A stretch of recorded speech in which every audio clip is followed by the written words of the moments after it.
예, 창세기 강의 오늘 51번째 베델로 올라가는 야곱이라는 제목으로 은혜의 말씀을 나누고자 합니다. 지난주를 꼭 기억하셔야 됩니다. 창세기 스토리가 이어지기 때문에 지난 창세기 34장에 참 야곱이 가나안 땅에 와서 첫 정착지가 세겜이었는데 결국 그 세겜에서 예기치 않은 정말 생각지도 않은 일이 일어나죠. 그 땅의 주장 세겜에게 딸 디나 외동딸이 강간을 당하고 그 일로 인한 형제들이 야곱의 아들 분노해서 아주 세겜의 모든 남자들을 죽여버리고 여자들을 약탈하고 재산을 약탈하는 그런 엄청난 사건이 생깁니다. 이제 그 가나안 땅의 세겜 땅에 야곱은 살 수 없게 된 것이죠. 우선 그 주변의 가나안 족속들로부터 미움을 받게 되어서 더 이상 가나안 땅에 발붙일 수 없는 그런 상황입니다. 어떻게 보면 야곱이 이제 제대로 믿음으로 살아보려고 가나안 땅에 왔는데 천신만고 끝에 왔는데 생각지도 못한 일이 터져서 도저히 가나안 땅에 지금 머물 수 없는 그런 상황에 우리가 35장을 맞이하고 있습니다. 참 과연 이 야곱과 그의 아들들 가족들을 갖추고 이끌고 어디로 가야 안전할 수 있을까요? 아마 야곱은 그때 절망했을 거예요. 이 넓은 세상에 자기가 갈 수 있는 것이 아무 데도 없다는 사실을 발견합니다. 우리가 이사를 가긴 가야 되는데 돈이 없을 때 그런 느낌이 들죠. 이 많은 아파트와 집이 많은데 내가 갈 집이 없어요. 왜? 돈이 없으니까. 그때 그 절망감을 느껴본 분들은 알 겁니다. 근데 그때 사실은 하나님 말씀이 들려요. 그러니까 예수 믿는 사람들에게는 이것이 축복인데 그때 야곱에게 하나님 말씀이 들립니다. 그 내용은 하나님께서 야곱에게 20년 전 형 에서를 피하여 도망을 치다가 만난 그 베델로 가는 거야. 베델은 원래 하나님의 집이라 이런 단어죠. 베델로 가라는 것이죠. 근데 그 베델은 결국 그 야곱의 기억 속에 가장 인생의 밑바닥이었을 때 하나님을 만나주신 그 장소가 바로 베델입니다. 어떻게 보면 처음 하나님을 만났던 곳으로 가라는 것이죠. 왜 그랬을까? 아마 그것은 가장 베델에서 야곱이 뭐랄까 진실하고 겸손하게 하나님을 만난 기억이 있기에 하나님께서 베델로 가라고 말씀하시는 것이죠. 지금 20년의 세월이 지나면서 야곱은 나름대로 재산도 가족도 재물도 생겨서 사실 굉장히 부유해졌죠.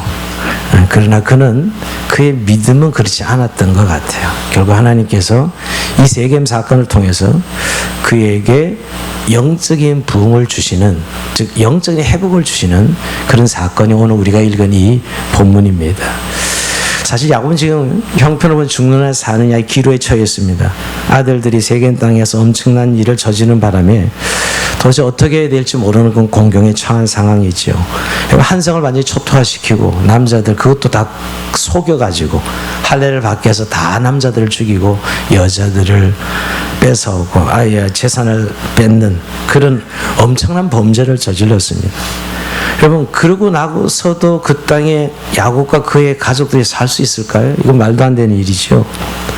빨리 도망가는 길만이 살 길입니다. 근데 문제는 여러분 야곱이 도망갈 데가 없다는 거예요. 다시 그렇다고 하란으로 삼천지로 돌아가겠어요? 애굽으로 도망치겠어요? 문제는 도망간다고 해도 도중에 가나안 족속의 습격을 받아서 죽을 확률이 큽니다. 가장 좀 현명한 방법은 그래도 형님인데 그렇게 극적인 상봉을 했으니 형 에서에게 가서 내 안전을 담보받을까? 이런 생각은 아마 했을 거예요. 그러나 여러분 에서가 어떤 사람인지 야곱은 너무 잘 알죠. 갈 수도 없는 것입니다. 정말 하나님 말씀에 따라 가나안 땅 오긴 했지만 도저히 이 가나안에서 살 수 없는 공경에 부딪혔습니다. 사실 우리 이럴 때 왜 내게 이런 일이 일어날까? 야곱도 왜 이런 일이 내게 일어나서 내가 이렇게 지금 이런 지경에까지 왔을까? 이런 생각이 들 때 드디어 하나님이 말씀하십니다. 자, 35장 1절을 같이 읽어봅니다. 이렇게 말씀하십니다. 시작. 하나님이 야곱에게 이르시되 일어나 베델로 올라가서 거기에 거주하며 내가 내 형 에서의 낯을 피하여 도망하던 때에 내게 나타났던 하나님께 거기서 제단을 쌓아라 하신지라. 아멘. 베델로 올라가라는 말씀이요. 이게 진짜 살 길일까요? 베델로 올라가라. 여러분, 세겜에서 베델은 좀 남쪽으로 좀 내려오는 그리 멀지 않은 가나안들, 다 같은 가나안이 넓은, 사실은 북쪽에서 좀 남쪽으로 내려오면 베델이 되는 것이거든요. 과연 그것이 살 길일까? 자, 먼저 제가 결론부터 말씀드리면, 이런 위기 속에서 야곱에게 하나님께서 베델로 올라가라고 말씀하신 것은 무엇보다도 야곱의 삶에 있어서 하나님의 말씀이 회복되어야 되기 때문에 이렇게 말씀하는 것입니다. 여러분, 하나님 말씀이 회복된다는 말 우리가 참 어렵게 이해할 수 있는데, 사실 하나님의 말씀이 회복되는 것, 하나님의 음성이 들린다는 것은 바로 옆에 하나님이 계시는 것이죠. 왜 우리가 하나님의 음성을 듣지 못하면 하나님 옆에 계시는 것을 모르고 있는 것이죠. 여러분, 우리가 말씀이 회복되는 건 하나님 옆에 계시고, 하나님 옆에 계신다면 그 위기도 얼마든지 해결해 나갈 수 있는 것이죠. 예를 들면 이런 것입니다. 우리가 애들만 두고 애들이 엄마가 낮에 나가면 애들이 형제끼리 모여서 일하다가 젖은벌이 나면 그릇을 깨고 뭐가 떨어져서 난리가 나죠. 근데 애들은 어려서 수습할 능력이 없습니다. 그래 발만 동동 구르고 막 울고 있다가 엄마가 시장 갔다 와서 얘들아 엄마 왔다 이러면 엄마 오는 순간에, 그 음성이 들리는 순간에 다 해결되는 거죠. 엄마가 다 해결해 줄 거니까. 우리가 하나님의 음성이 들린다는 게 이런 거예요. 또 한 가지 예를 든다면, 양들이 길을 잃고 쓰러져 절벽에 있을 때 여러분, 자기 스스로는 도저히 해결할 수 없죠. 그런데 어디선가 누구야 하고 목자의 음성이 들리게만 하면, 목동의 음성이 들리게만 하면 양은 사는 것이에요. 왜? 그 목동은 반드시 자기 양을 찾아낼 것이기 때문이죠. 그러니까 음성이 들린다는 것이, 하나님 말씀이 회복된다는 것이 바로 옆에 하나님 와 계신 것이죠. 그러기에 사실 오늘 하나님은 야곱에게 베델로 올라가라라고 말씀하는 것입니다. 사실 우리가 이 야곱이 인생을 살면서 오늘 가나안 땅에 왔지만 그는 사실 제대로 믿음으로 살지 못했어요. 20년 동안 라반의 집에서 재산도 불리고 나름대로 성공했지만 신앙적으로는 그렇지 못했던 것이에요. 사실 그래서 제대로 신앙생활을 해보려고 가나안 땅 세겜에 도착해서 그 땅을 사고 제단을 쌓고 하나님 앞에 예배를 드렸는데 불구하고 이런 사건이 생긴 것이죠. 근데 사실 이런 상황 속에서 야곱이 취할 수 있는 방법, 선택할 수 있는 방법이 뭘까요? 이 가나안 사람들과 싸우다 죽느냐, 아니면 도망가다가 잡혀서 죽느냐, 어떻게 이 둘 중에 하나밖에 없어요. 가나안 족속이 얼마나 숫자가 많은데 말이야. 어떻게 보면 가나안 땅에 야곱과 그의 가족이 살 수 있는 가능성은 보이지 않습니다. 근데 그때 하나님 음성이 들린 것이에요. 그때 그 음성이 들릴 때 가나안 땅에 살 수 있는 길이 열리는 것이죠. 하나님이 그 방법을 가르쳐 준 것이죠. 너는 이제 에서의 낯을 펴여 도망치다가 하나님을 만난 곳, 그들이 베델이죠. 그게 무려 30여 년 전이에요. 30여 년이 됐죠. 여러분, 야곱이 형 에서의 죽음의 위협을 느끼고 삼촌 라반의 집으로 도망가다가 결국 중간에 잠을 청한 곳이 베델이었어요. 아무것도 가진 게 없어서 그냥 돌베개에 베고 자던 그때, 정말 가장 인생의 어려움을 겪을 때죠. 그때 하나님이 나타나셨거든요. 그때 나타난 하나님을 기억하고 베델로 올라가라고 하는 것입니다. 자, 그렇다면 여러분, 왜 하나님께서 베델로 도망치라 했을까요? 오늘 여기 베델로 올라가라 그러면서 조건이 중요한 것은, 형 에서의 낯을 펴 도망하던 때에 내게 나타났던 하나님께 단을 쌓고, 이게 오늘 내용이에요. 베델 올라가라는 이유가 말이에요. 자, 결국 요약하면 하나님께서 베델에 올라가라고 말씀하신 것은 야곱이 하나님을 만난 첫 사랑의 장소였기 때문이에요. 베델은 하나님이 야곱을 만나준 특별한 장소죠.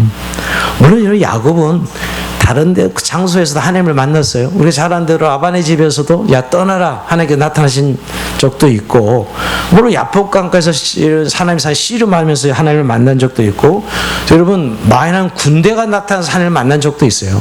여러분 야곱은 하나님 만난 경험이 많은 사람이, 근데 오늘 왜 해필 베델에서 만난 하나님을 기억하고 거기 가서 제단을 쌓으라고 했을까?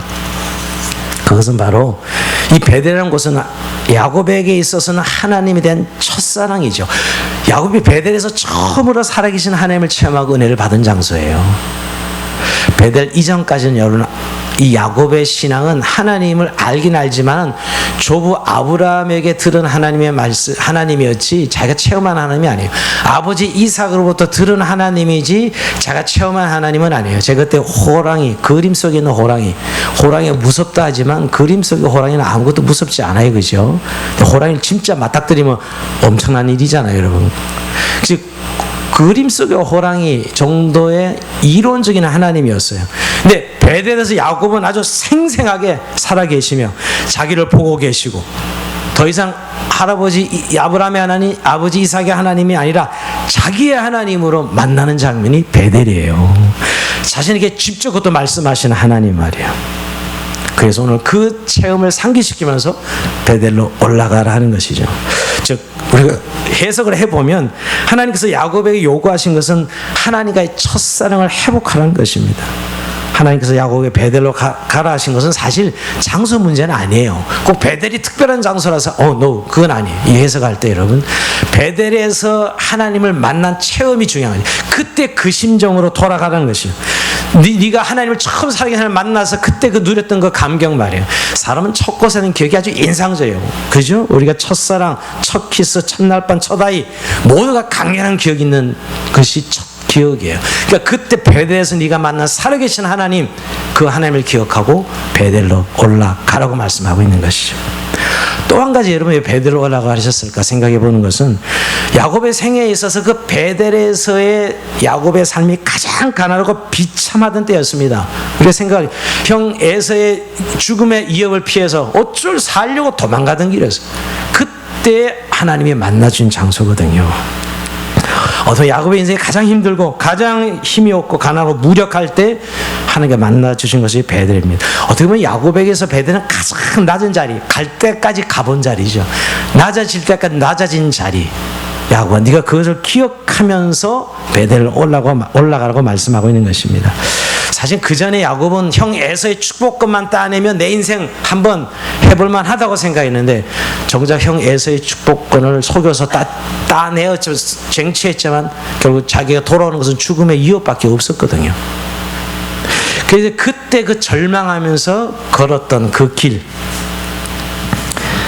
아무것도 아닌 거였죠. 사실은 야곱이 그토록 쟁취하고 형 죽음의 위협 앞에서 아무것도 아닌 사실. 그러니까 그 절망스러운 그 낮은 자리를 기억하고 베델 올라가라는 거예요. 어떻게 보면 지금 한 야곱이 그때 30년이 지냈는데 그 30년 사이 이제 부자도 되고 아내도 4명이 되고 자녀들도 뭐 12명이 되고 이러면서 이제 교만해진 거예요. 살만해진 것이죠. 그러니 네가 정말 네 자리는 그 자리가 아니라 정말 하나님께서 하나님만이 너의 하나님이 되고 하나님이 복이 되는 그 자리로 돌아가라고 말씀하고 있는 것이죠. 참 그러면서 우리가 베델은 굉장히 하나님의 그 살아계심을 체험하는, 하나님을 만나는 장소였던 것이에요. 여러분 저도 제 인생 속에 제 신앙의 여정을 보면 고등학교 3학년 때 성령 세례로 하나님을 만나는 그 만남이 없었다면 제가 여기 있지 않았을 거예요. 저는 기억합니다. 그 절박함, 그때 제가 그 환경의 가정 환경이나 제 개인의 삶의 진로나 이런 것들이 완전히 잿빛이었을 때, 더 이상 앞으로 나갈 수 없을 때 찾아오신 하나님 말이에요. 그거 마찬가지. 그러니까 그런 절박한 순간에 찾아주신 하나님을 기억하고 베델로 올라가라고 말씀하고 있는 것입니다. 어떻게 보면 하나님을 처음으로 만나는 순간이고 하나님과의 첫사랑이지요. 그러니까 하나님은 그때 그 심정으로 돌아가기를 원하셨던 것이에요. 왜냐하면 하나님이 야곱에게 주시고자 하는 것은 이 땅에 가나안 땅에 안정된 생활이 아니에요. 이 가나안의 안정된 생활이 아니라 정말 하나님이 복이 되는 믿음의 조상으로서의 축복을 주시기를 원했던 것이에요. 근데 여기서 안주하고 여기서 그냥 눌러앉는 그 정도의 축복을 주려고 야곱을 부르신 것이 아니기 때문이죠. 야곱은 사실 세겜 땅에서 이제 좀 편안하게 가나안 땅에 왔으니까 누리고 살고 싶었는데 결국 이 사건이 터짐으로 그는 그럴 수 없게 되었던 거예요. 그러므로 하나님은 결국 그를 몰아간 거죠. 다시 베델로 올라가라. 네가 어떤 자리에서 나를 만났느냐는 거예요. 그 비참한 자리에서 죽음의 위협 앞에서 그 강야에서 거기서 잘 곳이 없어서 돌베개 삼아 자던 그때 내가 너를 만나주지 않았냐는 것이요. 그때로 돌아가라고 말씀하고 있는 것이에요. 근데 이렇게 하나님 음성을 들은 이 야곱이 말이에요, 바로 순종하고 결단하고 순종합니다. 이 야곱이 큰 장점이에요, 여러분. 이렇게 위기 가운데 말씀하시면 여러분 베델로 간다고 뭐가 되나요? 이럴 수 있거든요, 여러분. 여러분 베델이 아무것도 아니에요. 오히려 뻥 뚫린 강야라서 가나안 족속이 쳐들어오면 공격하면 그냥 무력하게 죽을 수밖에 없는 그런 장소가 베델이에요. 근데 이런 인간적인 계산과 사족을 야곱이 달지 않고 바로 하나님 말씀 들리자마자 순종해요. 이건 야곱의 큰 장점입니다. 여러분 기억하세요. 라반의 집에서도 떠나라 그랬을 때 군말 없이 떠납니다. 이 야곱의 큰 믿음의 장점이에요. 이 족장인 이유가 있습니다. 하나님 말씀이 임했을 때 인간적인 계산하지 않고 무조건 하나님 말씀을 믿고 순종하는 것, 이게 바로 야곱이에요. 근데 여러분 믿음의 족장들이 다 그랬어요. 우리 잘 아브라함이나 이삭과 야곱을 보면 아브라함도 여러분 완벽한 사람 아니고 얼마나 실수만 해요. 이삭도 실수하는 그런 사람들이었지만 한 가지 특징이 있다면 하나님의 말씀이 들리면 아멘 하고 순종하고 가요. 사족을 달지 않으면. 왜 그러냐고 이유를 묻지 않아. 하나님의 말씀이니까 그들을 믿고 가는 거예요. 그래서 하나님이 그들을 믿음의 족장으로 쓰시는 거예요. 그들도 불완전한 인생들이었지만, 여러분 오늘날 우리가 왜 신앙생활이 좀 어렵나를 분석해보면 하나님의 말씀을 듣지 못하는 데 있어요. 우선 너무 지쳐있어요. 피곤하고 지시단 이유로 하나님 말씀을 듣지 못합니다. 하나님은 계속 성경이나 설교나 양심을 통해서 말씀하시고 환경을 통해서 말씀하시지만은 잘 듣지 못해. 왜? 자기 계산이 너무 분명해요. 자기 계산, 자기 생각, 자신의 상황이 있기 때문에 그 말씀을 들을 수 없는 거예요. 여러분 그럴 때 우리에게 어떤 현상이죠? 영적인 부흥은 오지 않습니다. 영적인 성장은 있지 않아요. 근데 오늘 야곱은 곧바로 순종해요. 들리자마자 순종해요. 왜 그랬을까? 야곱은 이번 기회가 자기의 집이 철저하게 하나님 앞에 바로 서기를 원했던 이 참 놀라운 결단이에요. 지금 이 1절과 2절 사이 보면 어마어마한 결단이죠. 여러분 믿음으로 하나님 앞에 쓰임받은 사람들은 특징이 이거예요. 들리면 아멘하고 가는 거예요. 근데 여기서 이유를 달고 사족을 달면 그래서 스탑하는 거죠. 더 이상 나가지 않습니다. 계속 그 자리에 머물러 있는 거예요, 여러분. 그리고 여러분 야곱은 그 말씀을 듣자마자 바로 순종하는데 2절에 이렇게 이야기합니다. 자, 2절 같이 읽어봅니다. 시작. 야곱이 이에 자기 집안 사람과 자기 함께한 모든 자에게 이르되 너희 중에는 이방 신선들을 버리고 자신을 정결하게 하고 너희 의복을 바꾸고 입어라. 아멘. 받은 말씀 그대로 가족들에게 전달합니다. 근데 여러분 내용을 보니까 지금 야곱의 집안이 이 정도야? 지금 보니까 야곱의 집안이 우상이 얼마나 많았는지요. 우상을 버리지 않고 있었어요. 여러분 야곱의 집이 믿음의 집안이었어요. 예배드리고 제사드리고 하나님을 찬양하는 집안인데 집안 구석구석에 우상이 있었던 거예요. 집안에 족장이 집안에 이 호신용 장신구 부적 이런 것들이 집안에 있었던 것이죠. 아니 왜 믿음의 집안에 이런 것이 있어요? 그러니까 야곱은 믿음으로 살려고 애를 썼지만 아직 가족의 관점에서 보면 전혀 아니었던 거지요. 우리가 가끔 저도 믿음의 집안이라고 해서 오랜 2대 3대 믿음의 집안에 가보면 저질 잡지가 있고 하토가 왔다 갔다 하고 이런 것들이 있으면 이게 믿음의 집안이 맞아? 여러분 정말 우리가 믿음의 집안이면 이런 어떤 점 가니까 부족도 있더라고요. 누가 갖다 놔서 그렇다긴 하지만 무슨 부족이 믿음의 집안에 있어요, 여러분.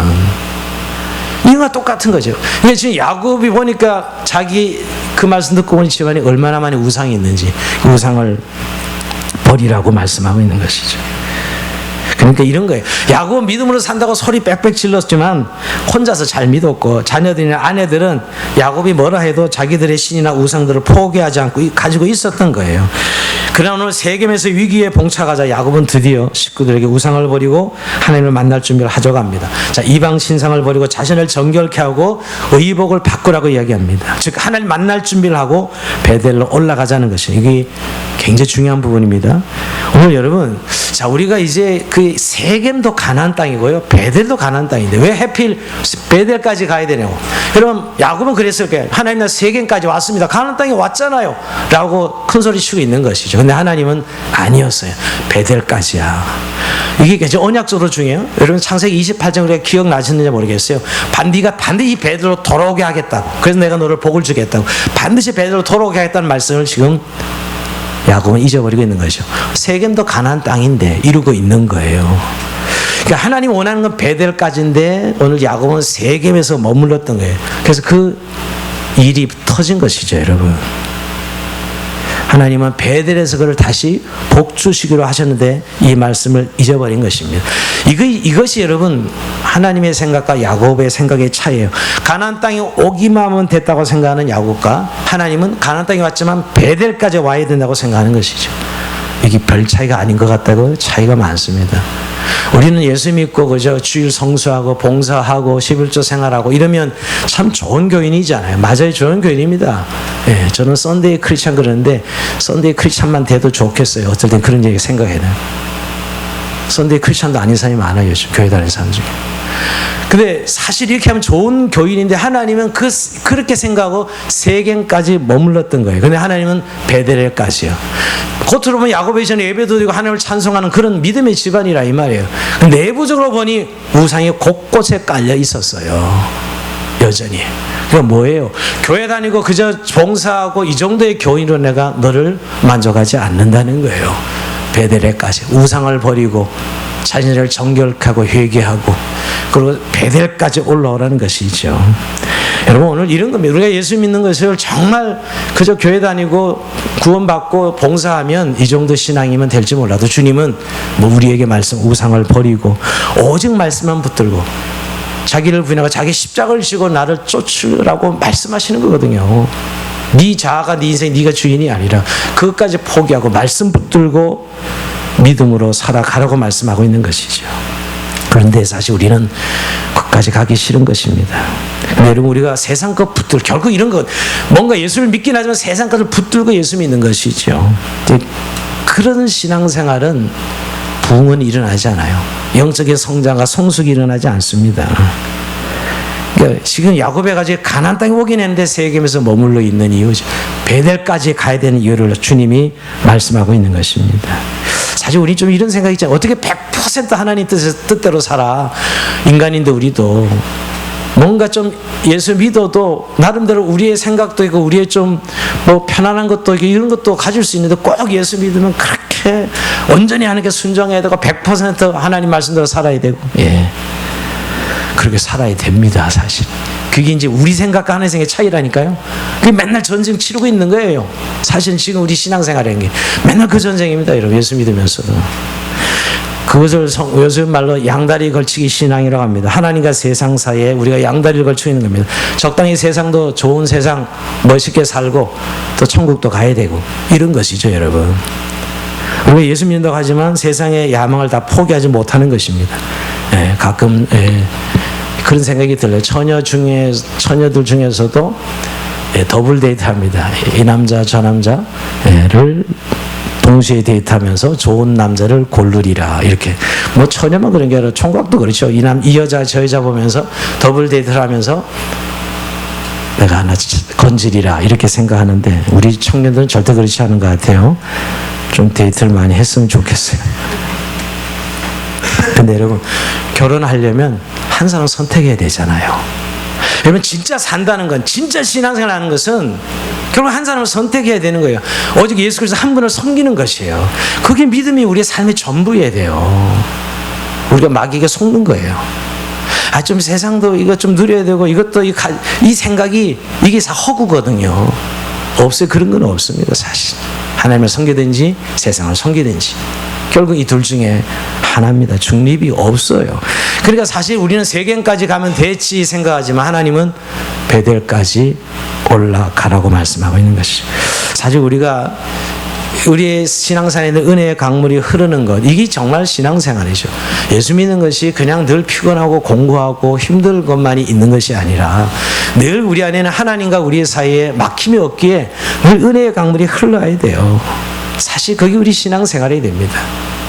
근데 우리 신앙생활을 너무 어떤 그 찬송가 가사처럼 너무 고난의 어떤 역경 가는 데서만 보려고 합니다. 사실 그 많은 부분이 우리의 생각이 그 가운데 개재되어 있기 때문에요. 여기서 오늘 야곱은 깨달았습니다. 더 이상 이제 이 우상이나 다른 것들을 붙들 수 없다는 사실. 내가 정말 이때까지 그저 재산 모으고 자녀 키우고 이 아내들 거느리고 잘 살면 그게 복이고 행복인 줄 알았어요. 근데 하나님이 나를 향한 기대가 그게 복이 아니고 내가 하나님이 복이 되는 믿음의 족장으로 내가 너를 불렀어. 그렇게 살고 싶게 하려고 하나님 내가 너를 불렀어. 그러니까 세겜에서 이렇게 편안하게 머물러 있게 하실 수 없었던 거죠. 물론 그 형제들이 분노와 죄예요. 하나님이 그렇게 하신 것은 아니지만 그걸 통하여 베델을 올라가라 하신 것은 네가 거기서 머물러서는 안 된다는 것이죠. 결국 베델은 야곱에게 있어서 참되신 살아계신 하나님을 만났던 장소예요. 그 하나님의 만남을 회복하라는 것이죠. 그게 네 신앙이다. 회복하라는 것이에요. 그동안 열심히 재산 불리고 결혼하고 자녀들 낳으면서 잊어버린 거예요. 우리도 그래. 예수 믿으면서 어느 정도 이렇게 갈록이 붙고 교회 정기적으로 출석하고 이러면 이런 첫사랑을 잃어버립니다. 그래서 여러분 우리가 예수 믿고 우리 자기의 모습을 좀 생각해 보면 좋겠어요. 우리의 모습이 어떨 때가 가장 나다운 모습일까? 어떤 분은 일에 몰두할 때 가장 나답다고 생각합니다. 어떤 분은 열심히 직장에서 일할 때, 또 어떤 분은 학생들은 책상에서 열심히 공부할 때, 뭐 음악하는 연주가들은 열심히 무대에서 연주할 때, 뭐 요리하는 사람은 주방에서 요리할 때, 이럴 때가 가장 나답다. 예, 맞습니다. 참 정말 일에 몰두해 있는, 몰입해 있는 보면 참 아름답죠. 그러나 여러분, 이 세상에 완전한 일은 없습니다. 우리에게 정말 여러분 그런 일들이 우리에게 준 달란트는 사실이지만 그것이 우리에게 다 맞는 것은 아니에요. 뭘 말씀드리냐면 결국 우리 기본적인 하나님과 우리의 모습은 늘 하나님과의 만남을 찾고 구하는, 그리고 그 하나님 앞에서 날마다 예배하고 말씀과 기도로 하나님을 만나는 그런 모습. 결국 여러분 우리가 매주일마다 왜 이 예배라는 공동체 예배를 우리에게 주셨을까요? 어떻게 보면 대단히 형식적이지 않아요? 주일마다 교회 와서 예배 드려야 되는 이 형식. 근데 정말 이걸 형식으로 이해한다면 정말 여러분 이 일로 처리해버리면 오늘도 한 건 처리하려고 빨리 예배 끝나면 내가 뭐 해야지 이렇게 앉아있는 분들 계실 거예요. 그냥 형식 중에 형식이죠, 여러분. 근데 사실은 이 예배가 그래서 주신 거잖아요. 늘 우리가 하나님을 만나는 그 모습 속에 이게 예배의 현장이거든요. 그래야 우리의 삶이 살고 우리의 삶에 은혜의 물줄기가 늘 흘러가고 구원의 감격이 있고 그래서 살아있는 믿음의 삶을 살 수 있게 우리에게 예배를 드리는 것이죠. 오늘 야곱은 그 베델 올라가는 것이 결국 그 실패한 그곳에 다시 하나님 만날 준비를 하라는 말씀으로 들었던 것입니다. 가장 어려웠을 때 비참한 자리에서 만나주던 그 하나님, 그것이 베델이에요. 그래서 여러분 결국 우리가 이 사면초가 현실에서 살아남을 수 있는 유일한 길은 바로 살아계신 하나님을 만나는 것입니다. 이게 변함없는 성경의 진리예요. 오늘도 베델로 올라가는 것은 장소가 중요해서가 아니라 야곱아 다시 네가 그 창세기 20번 나를 만났던 그 베델로 올라가서 나를 만나야 된다라고 말씀하고 있는 것이죠. 그렇게 여러분 참 하나님 그렇게 그 베델로 올라가는 말씀을 듣고 순종했을 때 하나님은 야곱과 그의 가족들을 안전하게 지켜줍니다. 사실 베델로 올라가는 건 현상적으로 상황으로는 절대 안전한 게 아니에요. 죽으러 가는 거죠 오히려 여러분. 그런데 오늘 5절에 이렇게 이야기합니다. 5절 읽어봅니다. 시작. 그들이 떠났으나 하나님이 그 사명 고을들로 크게 두려워하게 하셨으므로 야곱의 아들들을 추격하는 자가 없었더라. 아멘. 분명히 말씀하고 있습니다.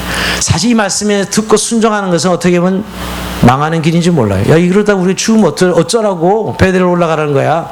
애굽으로 도망가라고 이야기 들었다면 그건 오히려 현실의 선택이지. 아니면 오히려 뭐 형아 에사에게 도망가라 했으면 우리 현실 선택인데 베델로 올라가. 사실 출국하면 금방 잡혀 죽는 거예요. 그런데 오늘 성경은 그렇게 순종하는 야곱에게 하나님께서 그 사명 골도 크게 두려워하게 하셨으므로 야곱의 아들을 죽여난 자가 없었더라. 하나님이 꽉 막으신 것이죠. 이 체험이 있어야 돼요. 이제 순종해서 가면 하나님이 답하시는 것을 체험한 사람은 그 다음에 순종이 돼요. 근데 이걸 체험하지 못한 사람은 맨날 자기가 자기 인생의 안전을 자기가 담보하죠.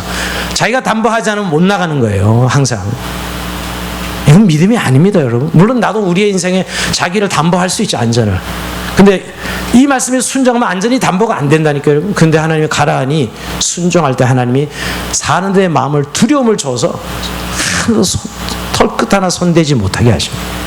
이게 하나님의 응답이시고 하나님의 역사하심이에요. 우리 인생에서 이런 체험이 있어야 됩니다. 그래야 말씀에 또 순종할 수 있어요.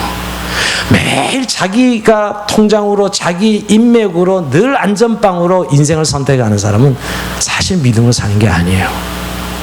그리고 거기에는 더 이상의 성장과 성숙은 일어나지 않습니다. 왜? 하나님의 살아계심을 경험하지 않기 때문이죠. 오늘 이 결단이 야곱에게 있었기에 야곱의 인생은 다른 그 다음 단계의 성화로, 어떻게 보면 야복 강가에서 이스라엘이라는 그 변화에 머물렀던 그가 이제 다시 오늘 이 세겜의 엄청난 사건을 경험하고 다시 베델로 올라가서 그의 인생이 또 한 번 성화의 과정을 밟습니다. 물론 마지막 애굽의 땅에서 마지막 한 가지 더 남아있지만 여러분, 여기서 오늘 말씀을 제가 이렇게 묵상하면서 한 가지 꼭 살펴보고 싶은 것이, 지금까지는 이 족장 개인의 믿음이었어요. 근데 오늘 본문부터는 야곱과 그의 가족으로 학대되는, 즉 개인의 신앙에 머물지 아니하고 공동체적 신앙으로 이어진 걸 보게 됩니다. 즉 개인의 신앙의 시대를 뛰어넘는 공동체로서의 신앙의 시대를 맞이합니다.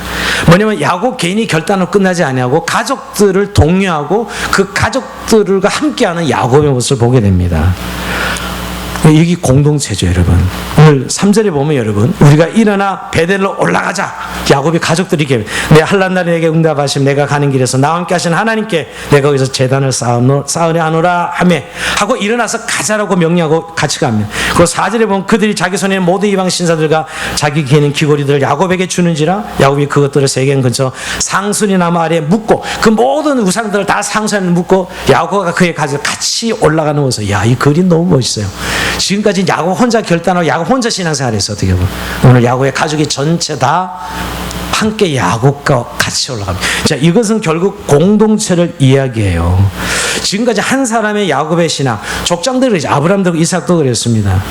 여러분, 야곱과 하나님이 씨름도 했고 천사들 군대도 야곱에게 보여줬고, 근데 이제 더 이상 야곱의 혼자로 끝나지 않고 가족 공동체로 바뀌는 거예요. 여러분, 야곱의 가족이 뭐예요? 지금으로 말하면 구약의 하나님의 교회죠. 구약의 하나님의 집이죠. 오늘 우리 시대로 친다면 하나님의 교회예요. 하나님의 나라죠, 여러분. 그러니까 교회는 여러분, 개인이 예수를 믿어서 우리가 구원받았지만 존재하는 양식은 공동체로 존재한다는 사실 잊어서는 안 돼요. 우리가 늘 신앙생활에 간과하는 것은 하나님과 개인적으로 만나고 우리 개인의 신앙이에요. 우리가 개인적으로 예수님을 영접했어요. 근데 존재하는 양식은 늘 공동체로 존재한다는 거예요. 교회 공동체를. 그게 하나님의 나라죠, 여러분. 하나님의 나라예요. 왜 이것이 중요하냐면, 개인의 신앙은 늘 기복이 있고 개인의 신앙은 한계가 있어요. 근데 하나님이 공동체를 통해 이 개인의 신앙의 약점들을 극복할 수 있도록 우리에게 하나님 은혜의 방편으로 공동체를 주셔서 우리를 그렇게 묶으셔서 신앙생활하게 하셨다는 거예요. 그래서 지금부터는 야곱의 12아들이 소개되는 이유도 이제 야곱의 가족과 민족 공동체로 나아가는 하나님의 나라 구약의 교회를 말씀하고 있는 것이죠. 그래서 여러분, 너무너무 중요한 것은 교회 생활하면서 우리가 개인주의 신앙에서 끝나면 안 돼. 공동체가 사실 영적으로 바로 서 있을 때 나도 그와 함께 같이 성장하고 같이 나가는 거예요. 같은 비전을 바꿔요, 여러분. 각자의 개인이 부르심이 다르지만 공동체 안에서, 그러니까 우리가 늘 공동체가 늘 하나 되는 게 얼마나 중요한지 모릅니다. 근데 하나 되는 건 여러분, 우리가 유니폼이 있는다고 하나 돼요. 구호를 외친다고 하나가 돼요. 죽어도 하나 되지 않습니다. 어떤 사람은 내가 열정을 다 바치면 노력을 열심히 하면 하나 된다. 아니요. 열정과 노력을 더할수록 더 싸우더라고요. 교회 가보면 안 돼요. 결국 하나님의 말씀으로 하나 되는 거예요. 하나님 말씀을 자기의 자존심과 고집이 부서져야 공동체가 하나 될 수 있어요.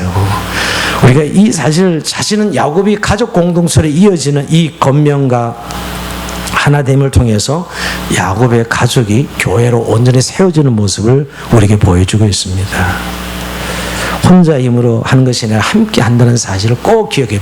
내가 쓰러질 때 누군가 세워주고, 내가 힘들어할 때 누군가 일으켜 세워주고, 여러분 또 누군가 넘어졌을 때 또 일으켜 세워주고.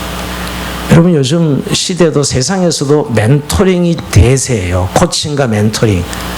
여러분 어떤 사람도 자기 홀로 성공할 수 있는 사람은 없어요. 그러나 대부분 코칭과 멘토링을 통해서 한 사람이 세워져요. 근데 신앙도 마찬가지예요. 공동체 안에서 우리가 그 어려움들을 해결해 나갈 수 있어야 되는데 어떤 분은 공동체가 없어. 뭘 보냐면 교회 열심히 다니다가 어려움 당하면 실족해요. 아무도 그걸 도와줄 사람이 없더라고. 평소에 좋을 땐 괜찮았어요. 근데 그분이 딱 고난이 오니까 그냥 떨어져 나가더라고. 왜? 아무와도 교통과 교제가 없었기 때문이죠. 얼마나 무서운지 모릅니다, 이게. 사실은 야곱의 가족이 공동체로 하나님의 헌신되고 새로워지는 모습을 오늘 또한 발견하게 됩니다. 이제 말씀을 마무리하면서 여러분, 결국 하나님께서 오늘 이 베델을 올라가라 그랬을 때 그곳에 올라가서 제단을 쌓고 예배드릴 때 다시 하나 야곱에게 나타나십니다. 자, 나타나기 35장 그 9절에서 13절 너무 긴데요. 너무 길지만 이렇게 나타나셔서 축복하십니다. 야곱이 바다하면서 돌아오면 하나님이 다시 야곱에게 나타나서 그에게 복을 주시고 하나님 그 이르시되 내 이름이 야곱이지만은 내 이름을 다시는 야곱이라 부르지 않겠고 이스라엘이 내 이름이 되리라 하시고 그가 그 이름을 이스라엘 부르시고 하나님이 그에게 이르시되 나는 전능한 하나님이라 생육하며 번성하라 한 백성과 백성들의 총회가 내게서 나고 왕들이 내 허리에서 나오리라 내가 아브라함과 이삭에게 준 땅을 내게 주고 내가 내 후손에게도 그 땅을 주리라 하시고 하나님이 그가 말씀하신 곳에서 그를 떠나 올라가시는지라. 제가 좀 길지만 읽었던 이유는 이 축복의 내용을 좀 살펴보고 싶어서요. 여러분 보니까 아브라함이 하신 축복과 같아요. 내용 이삭에게 주었던 축복과 같아요. 그것도 야곱에게 또 하시는 말씀인데 좀 내용은 같지만은 여러분 형식에 있어 좀 차이가 있어요. 여러분 우리가 창세기 28장 베델에서 하나님 나타났을 때는 꿈속에서 나타나셨어요. 자다가 꿈을 꿔서 하나님을 만나요. 사닥다리가 오랑내랑하는 보죠 여러분. 근데 오늘은 꿈이 아니에요. 직접 하나님 나타나십니다. 야곱이 밧단을 돌아오면 하나님이 다시 야곱에게 나타나서 하나님이 직접 나타나셔서 말씀하시고 올라가십니다. 계시의 내용이 뭐라 그럴까 틀이 다른 걸 보고 있네요. 이만큼 계시가 발전된 모습으로 어마어마한 그때 그 야곱이 가진 확신은 이루 말할 수 없을 거예요. 그러니까 창세기 28장에 베델에서 만난 하나님, 근데 다시 베델에서 만난 하나님은 그 정도 하나님이 아니었던 거예요. 자, 우리가 신앙생활에 늘 이렇게 점진적인 성장과 성숙이 이루어져야 되는데 늘 한 번 만난 그 하나님을 평생 우러먹는 신앙 말이에요. 이거 심각해요, 사실 한국교회. 늘 과거로 돌아가는 그 신앙. 사실은 하나님이 지금 이 35장의 베델을 올라가서 만난 하나님은 창세기 28장 그 하나님이 아니에요. 완전히 그는 새로운 하나님을 만난 거죠. 더 확신과 어마어마한 영적인 세계 하나님의 나라에 대한 확신을 가지고 신앙생활을 할 수 있도록 만나주신 것입니다. 근데 축복의 내용은 왜 같을까? 이런 두 가지 그죠? 많은 자손, 그러게 가나안 땅과 자손이었어요. 왜 족장들이 다 똑같은 축복의 내용일까? 왜 땅과 자손을 말씀하시죠? 이게 하나님 나라의 중요한 요소이기 때문에요. 하나님 나라가 땅과 자손으로 이루어지기 때문에 이런 구약이 보여주는 이 족장들의 내용은 하나님의 나라, 예수님이 오셔서 하나님 나라를 선포하시죠. 하나님 나라의 가장 중요한 요소가 땅과 백성이에요. 그래서 오늘 이 족장들에게 이렇게 그 축복의 내용을 땅과 자손을 약속하는 거예요. 뭐냐면 결국 여러분 이 단순히 이들의 우리가 흔히 축복을 이야기하면 뭐 건강이나 돈이나 물질이나 이거 정말 하나님 우리에게 주신 축복이 맞습니다. 그러나 여러분 그 정도가 진짜 축복을 말하는 게 아니라 정말 야곱에게 주신 우리에게 믿는 우리에게 주시고자 한 하나님 축복은 하나님이 복이 되는 그 축복을 주시려고 하시는 거예요. 오늘 축복의 내용을 분석해 보면 내가 너를 부자 되게 하리라. 물론 구약에는 그런 표현들이 당연히 들어가 있습니다, 여러분. 근데 신약에는 그런 표현이 없어요. 부자 되게 하리라가. 구약에는 그게 바로 복받는 내용이기 때문에. 뭐냐면 하나님이 복이 되고 우리에게 좀 큰 복, 네가 복을 빌기만 하면 다른 사람이 그대로 이루어지는 복을 주겠다는 거예요. 여러분, 아브라함에게 너를 축복하는 내가 너를 축복하게 하고 너를 저주하는 너를 저주하리라. 그게 뭐예요? 네가 말하고 행하는 대로 내가 너에게 다 해줄 거라는 소리거든요. 믿는 자에게 권세 특권이 이거예요. 우리를 통해서 세상을 구원하시는 일을 하시기 때문에 이 복을 약속하시는 겁니다. 오늘 그 축복을 다시 한번 확인시키는 거죠. 네가 믿음의 족장으로 네가 누려야 될 많은 재산과 자녀들과 이 정도가 아니다. 네가 정말 이 가나안 땅에서 하나님이 어떤 분이지, 하나님의 나라가 어떤 나라인지를 통해서 흘려보내서 하나님의 나라를 확장과 확대하는 이런 복을 누리라는 거예요. 영적인 부흥이죠. 여러분, 그러면서 우리가 늘 이런 삶을 살려면 오늘 우리 창세기 35장에 베델로 올라가서 영적 부흥을 이루는 야곱의 모습을 보면서 우리가 늘 은혜를 좀 새롭게 받아야 돼요. 우리가 은혜를 늘 새롭게 받아야 되는, 옛날에 받은 은혜가 끝나지고 새롭게 받아야 되는 건 하나님이 변하시기 때문에 늘 새롭게 받아야 되는 게 아니라 우리가 늘 변하기 때문에요. 여러분, 인간의 죄성을 얼마나 그 실상을 알고 계시나요? 여러분, 인간은 결국 자기 실상을 아는 만큼 하나님을 찾아요. 정말 인간은 늘 수시로 변하고요. 우리에게 기대할 게 아무것도 없어요. 그걸 아는 분은 이제 하나님을 의지하죠. 얼마나 간사한지. 우리의 마음과 혀는 더 말할 것도 없고 우리의 마음은 조속으로 왔다 갔다. 우리의 마음이 기준이 된다고요. 말도 안 되는 소리. 그래서 은혜를 늘 새롭게 받아요. 어제 받은 은혜가 오늘 유효하다고요. 천만에요. 오늘 은혜 또 필요한 거죠. 오늘 야곱의 이 부흥이야말로 우리가 늘 부흥의 모델이 되고 있습니다. 여러분, 예수 믿으면 정말 하나님의 백성들 속에 힘이 넘쳐서 소망이 넘치고 생명과 경건에 속한 모든 걸 부어주시겠다 하셨는데 정말 낙심하다가도 벌떡 일어나야 되고 우리가 어떤 상황에서라도 정말 하나님의 구속의 은혜를 찬양하는 그런 신앙생활을 하는 게 정상이라고요. 늘 지치고 상처받고 늘 어둡고 늘 깨지고 이게 정상이 아니라고요. 물론 우리의 삶의 현장이 전쟁터라서 그런 일이 있는 건 맞습니다. 그러다가도 오늘 우리가 공동체 안에서 이 부흥을 맛보기만 하면, 교회가 부흥할 때 보면 죄가 사라지고 어둠이 사라지죠. 말씀이 임하고. 근데 그렇지 않은 교회 공동체 가보면 늘 어두워요. 늘 깔려있어. 쫙 깔려있어. 그리고 늘 조건을 이야기하면서 안 된대. 뭐든지 이야기 나오면 안 된다는 거예요. 왜? 힘들어서. 이게 교회가 죽어있는 교회 특징이거든요, 여러분. 그러나 정말 이런 야곱의 부흥이 있는 교회는 그렇지 않습니다. 하나님께 살리시는 생명이죠, 여러분. 우리가 주일 예배 매주일 드리니까 아까도 얘기했지만 늘 약속하신 언약을 기억하며 새롭게 은혜를 누리는 것이 예배 시간이거든요. 오늘 여러분 이렇게 하나님 순종했다면 이렇게 나타나서 다시 한번 복을 선포하시고요. 그 복에 너무너무 은혜 받고 야곱이 다시 헌신하고 결단하는 장면 한 장면. 요복은 보고 마치려고 합니다. 자, 30번 14절 이하에 볼까요?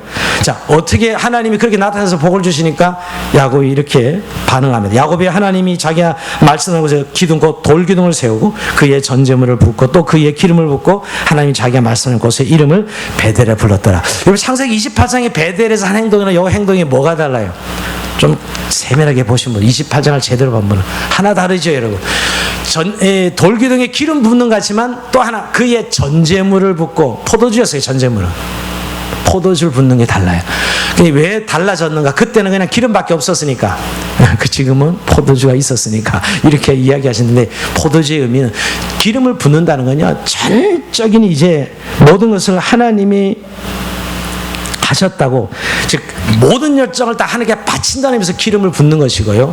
전제물 하나님이 주신 축복이 다 하나님의 축복입니다. 이런 의미의 포도주 전제물을 붓는 거예요. 돌기둥 세우는 건 똑같죠, 여러분. 그때나 지금이나. 뭐냐면 이제 이런 고백입니다. 야곱은 이제부터 나의 생명을 걸고 절대로 하나님을 떠나 세상에서 방황하지 않고 물질적인 복을 따라가지 않고 내께로 내 인생 살아가지 않고 그 사기꾼 길대로 살아가지 않고 하나님이 복이 되는 건 복을 삼아 하나님을 따라가겠다는 결단을 하는 것이죠. 오늘 이 장면이 말이에요. 굉장히 중요한 결단이에요. 우리가 하나님 말씀 들으면 그냥 끝나면 안 돼요. 들은 것으로 그 말씀에 생명을 거는 것이, 이런 결단식을 통해서 야곱은 다시 인생의 또 한 번의 회심의 전환점을 맞이하는 거예요. 성화의 전환점을 맞이하는 것이죠, 여러분. 여러분, 우리가 이 세상에 살면서 그런 의미에서 이 영적인 부흥이야말로 가장 큰 축복이에요. 우리의 삶이 변화되고 시각이 바뀌고 세상, 하나님과 세상에 대한 태도가 달라지는 그런 영적인 은혜를 누리는 시간이 바로 베델 올라간 야곱의 모습입니다. 오늘 시간이 남은 그 뒤에 설명하려고 하는데 오늘 15절까지만 설교한 것이고 그 뒷부분에 여러분 라헬이 자기 아들 하나를 더 낳습니다. 라헬이 베냐민을 낳다가 죽어요. 난산이죠. 아이는 살리고 자기는 죽습. 이런 비극을 겪고요. 그 다음에 12아들의 이름이 족장에 나오고 또 이삭이 이제 죽는 기사가 있습니다. 35장 끝부분에 보면. 물론 우리 35장 8절에 보면 리브가의 유모 드보라가 죽는 사건도 기록되어 있죠. 이런 것들이 좀 성경 공부라면 설명할 필요가 있는데 어쨌든 야곱이 베델로 올라가는 많은 대가를 지불하고 올라가요. 그러나 거기에는 엄청난 부흥이 있었어요. 여러분 우리가 그냥 현실에 앉아고 이렇게 사는 건들 똑같은 삶이 그런가 보다 하고 그렇게 사는 삶이 우리 믿는 자의 삶은 아닙니다.